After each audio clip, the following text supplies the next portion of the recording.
Սպիտակ տունը հրապարակել է Թրամփի 365 հաղթանակի ցանկը։ Ցանկի 143-րդ համարում նշվում է Հայաստանի և Ադրբեջանի միջև խաղաղության պայմանագրի կնքումը։ Հայաստանի Հանրապետության պաշտպանության նախկին նախարար Արշակ Կարապետյանը հայտարարել է Նիկոլ Փաշինյանի գործակալ լինելը վկայող փաստաթղթերի առկայության մասին։ Ես հրապարակելու եմ փաստաթուղթ, ըստ որի նա ստորագրել է փաստաթուղթ, որ օտարերկրյա գործակալ է, նշել է Կարապետյանը։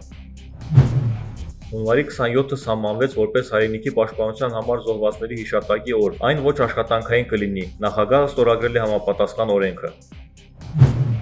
ԿՊԱ-ական Հռիփսիմե Հունանյանը հայտարարել է Ազգային ժողովի առողջապահության հարցերի մշտական հանձնաժողովի նախագահի պաշտոնից հրաժարվելու մասին։ Նշենք, որ հանձնաժողովի նախագահ էր նշանակվել 2025 թվականի փետրվարին, առաջացնելով մեծ դժգոհություն, քանի որ չուներ մասնագիտական անհրաժեշտ կրթություն։ Դատարանը պարտավորեցրել է քրեական վարույթ նախաձեռնել Նաթան arczepiskopos Հովհաննիսյանի և կարգալույծ Աբեղայի, նախկինում Հայր Աղան Աբեղա Երնջակյանի մասնակցությամբ հեռախոսային խոսակցության գաղտնիության խախտման դեպքի առթիվ։ Այս մասին տեղեկացնում է փաստաբան Արա Զոհրաբյանը։ Ի հեճուկս դատարանի որոշման, իրավապահները չեն շտապում վարույթ նախաձեռնել։ Դատախազությունը հայտարարել է, որ պատրաստվում են բողոքարկել Նաթան Սրբազանի հեռախոսային խոսակցությունների գաղտնիությունն ապօրինի խախտելու առթիվ վարույթ նախաձեռնելու անհրաժեշտության մասին դատարանի որոշումը։ Գևորգ եպիսկոպոս Սարոյանին որպես Մասյացոտնի թեմի առաջնորդ վերականգնելու հայցը վարույթ ընդունելն ու հայցի ապահովում կիրառելու որոշումը ոչ միայն հակասում է սահմանադրությանը, այլև անիրատեսական է կատարման տեսանկյունից։ Այս մասին Փաստինֆոյին ասել է նախկին դատավոր Զարուհի Նախշքարյանը։ Այդ հարցերը չեն կանոնակարգվում աշխատանքային օրենսգրքով։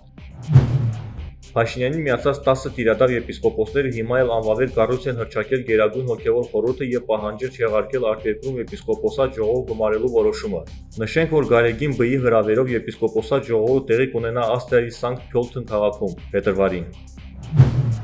Եկեղեցու դեմ Նիկոլ Փաշինյանի քայլերը անընդունելի համարող հոգևորականները բարձրաձայնում են ճնշումների մասին։ Մեր հոգևորականները ֆիզիկական հաշվեհարդարների սպառնալիքի տակ անգամ վախենում են ընտանիքի անդամներին տանը մենակ թողնել։ Այս մասին հայտարարեց Տեր Զարեղ Քահանա Աշուրյանը։ Ֆինանսների նախարար Վահե Հովհաննիսյանը արդարացրել է բարձրաստիճան պաշտոնյաների միլիարդավոր դրամների պարգևավճարներ բաժանելը։ Բարձրաստիճան պաշտոնյաները չպետք է սոցիալական խնդիրների մասին մտածեն, ասել է նախարարը։